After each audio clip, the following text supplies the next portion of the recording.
Hi, welcome. I'm glad you're here. And today I want to talk about something that is so deeply personal and also very controversial, and also something that I'm not sure is going to last on this platform very long. It's sex and psychedelics. The reason that I want to talk about this is because I feel like in our society, we are not able to talk about taboo topics with care. And because of that, we end up in situations that are harmful for us longer than we should. I guess I will just start with my own experience that I fell in love with someone, and I was in a relationship with him for years, and the relationship was, one of the greatest gifts of my life, no doubt. However, because of the combination of sex and psychedelics, I was not able to see certain patterns or address certain patterns that were incredibly unhealthy for not just me, but also him. And that it took us a long time before we were really able to clearly delineate how sex and psychedelics contributed to a very dangerous pattern. When we're talking about sex and psychedelics, but let's just talk about sex first. We're talking about the most powerful biological itch that we have, which is to reproduce. And so when we have sex with someone, whether or not that person is trustworthy, whether or not they're safe, our system, because of the orgasm, because of what happens like with that cascade of release of hormones, of the oxytocin and the dopamine, we feel incredibly connected to this person, whether or not they're worthy of our connection. And so I think that's really important to soak that in for a moment. We can bypass all of our prefrontal cortex understanding, all of our wisdom and discernment about whether or not somebody is healthy for us when we have sex with them. Because it all goes out the window. All of that wisdom goes out the window when we are in the middle of that animalistic pleasure. Yeah, so this can be tricky because our sexual chemistry with someone doesn't often line up with what we're needing in order to feel safe with someone. So you can feel incredibly attracted to someone, and that energy is very different from the energy of this is somebody that I want to build my life with because they have demonstrated reliability. I can feel safe with them. My nervous system regulates with them. I can communicate with them. I know that they're taking care of themselves, that they can take care of me, that they're taking care of their lives. And so attraction is a dangerous thing to play with in the first place because there might be fire in a relationship, but that might not mean it's healthy. And we're looking for healthy here. The assumption that I'm having is that you in your life are wanting to be with somebody that brings out the best in you, that allows for you to live the life that you're hoping to live. So then you mix in psychedelics, and you're incredibly open. And for me, in these experiences, they can be some of the most beautiful, connective experiences. And so I say this with reverence almost to the psychedelics, because I think this is one of their superpowers, right? It allows for us to connect on such deep levels and see someone maybe for the first time, how they might potentially be if they weren't otherwise encumbered by all of the craziness of this human life, right? The trauma, the belief systems, So you might feel love for someone in that moment, and that is a beautiful thing. I don't want to discount that.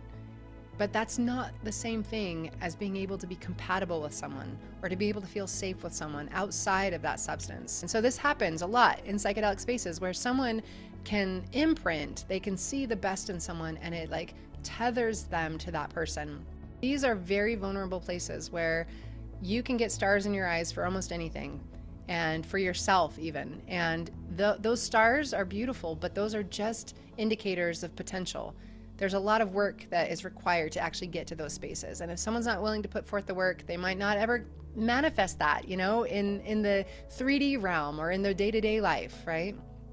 If you are imprinting on someone that's not healthy, you might be accelerating your connection to someone and accelerating your connection to an experience that can't be replicated in your non-altered spaces.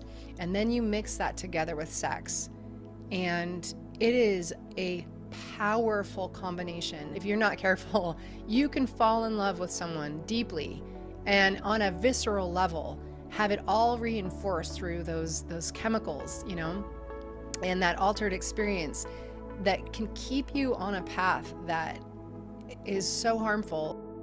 And that's what happened to me. And not to say that the relationship I was in wasn't beneficial in so many other ways, but I was always looking for that intermittent positive reinforcement. So I was jeopardizing aspects of what I knew was healthy for me in order to, you know, keep that relationship in a space that allowed for us to get back to, you know, euphoria, to that deep connection. And so out of the fog, like, and it's taken a long time for me to, on a physical level, detox from that relationship, on a psychological level, but also on the spiritual level, because I spiritually felt like this person was my soulmate. This person was my person, and I was going to braid my life together with him. And if I were able to have seen the situation in a more logical way, had I had more understanding of what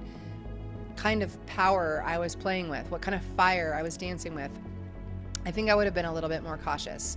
And so my caution is to share with others is take your time. Do not go and jump into psychedelic spaces with somebody before you really know that you can trust them. Because when you are intimate with someone, again, you are bypassing the logical side of your system. You're turning into an animal, and you're allowing those hormones to play out. And those hormones are perfect. Those are exactly what they need to be, because that's how we've been evolving, you know, since the beginning of time. But we also have to use our discernment of what's healthy for us. And sometimes we miss that when we're so intoxicated by what can happen when we are in an intimate place with someone and with an altered state. So I'll say this and then wrap up, that I wanted so badly to feel that incredible experience that happened when we were having sex on psychedelics, that I couldn't wait to go and do the psychedelics again. And I inadvertently became addicted. It was the most powerful drug I have ever experienced. And so if you're in a relationship and any of this resonates with you, we're like, yeah, this is my person, but I don't really know if I trust them. Slow it down, slow it down. You want to be so very careful with your heart and how you make choices, so that you can live the best life possible, and you can become who you really want to be. So thank you for being here. Thanks for listening. I hope that you're doing well in your life and in your relationships, and I look forward to seeing you again.